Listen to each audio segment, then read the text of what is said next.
डोंबिवलीतील आलिशान टाउनशिप असलेल्या लोढा पलावा टाउनशिपला अदानी कंपनीच्या स्मार्ट मीटरनं चांगलाच दणका दिलाय। कास युनो या सोसायटीतील सदानिका धारकांना 2 ते 2.5 हजार येणारं बिल आधी स्मार्ट मीटर बसवल्यानंतर 20 ते 28 हजार येत आहे। प्रत्येक महिन्याला येणारी बिलं पाहून शेकडो रहिवाशांवर अक्षरशः वीज कोसळत आहे।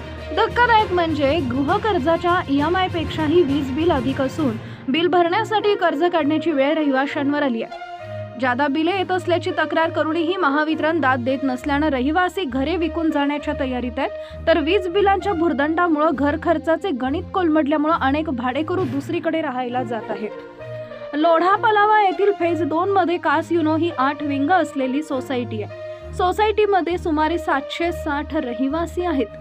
त्यातील सुमारे 300हून अधिक रहिवाशांना महावितरण कंपनीच्या TOD स्मार्ट मीटर बसवल्यानं त्रासदायक परिस्थितीचा सामना करावा लागतोय। या सोसायटीत पूर्वी महावितरणचे साधे मीटर होते, तेव्हा त्यांना योग्य प्रकारे बिल येत होतं। मात्र स्मार्ट मीटरच्या बिघाडामुळे 2 ते 2.5 हजारांचं बिल थेट 20 ते 28 हजार इतकं येत आहे। कास युनो सोसायटीमधील सुमारे 300 रहिवाशांना मागील महिन्याचं वीज मासिक भाड्यापेक्षा जास्त किंवा गृह कर्जाच्या हप्त्यापेक्षा जास्त आलंय।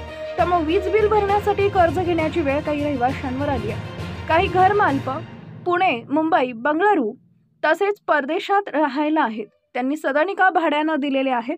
त्यांचे भाडे 10 ते 15 हजार आहे। मात्र भाडेकरूंना घर भाड्यापेक्षा अधिक वीज बिल येत असल्यानं त्यांनी पलावामधील घरे सोडून दुसरीकडे राहायला जाणं पसंत केलंय। याचा फटका घर मालकांना बसत असून भाडेकरू मिळत नसल्यानं घराच्या कर्जाचा हप्ता कसा फेडायचा याची विवंचना आहे। 0 रीडिंग तरी बिल 11,000। विनय कुमार जयस्वाल न्यूझीलंडमध्ये राहतात। त्यांचा पलावा येथील कास युनो मधील फ्लॅट गेल्या 5 वर्षापासून बंद आहे।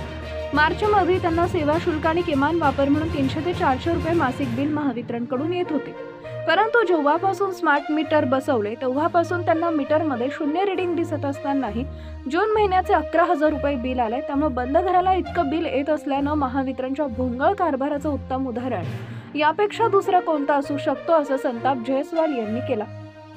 मे महिन्यात आम्ही उन्हाळी सुट्टीसाठी संपूर्ण महिना बाहेर गावी होतो, तरीही आम्हाला मे महिन्याचं बिल 10 हजारांपेक्षा जास्त आलंय, असं पलावा सिटीतील अनेक रहिवाशांनी सांगितलंय। आमचे बिल पूर्वी 2 ते 3 हजार येत होते, आता ते बिल 5 ते 7 पट येऊ लागल्यानं आर्थिक गणित कोलमडलंय। प्रशासनानं ही समस्या सोडवावी यासाठी 300 रहिवाशांचं निवेदन महावितरण कंपनीला दिलंय।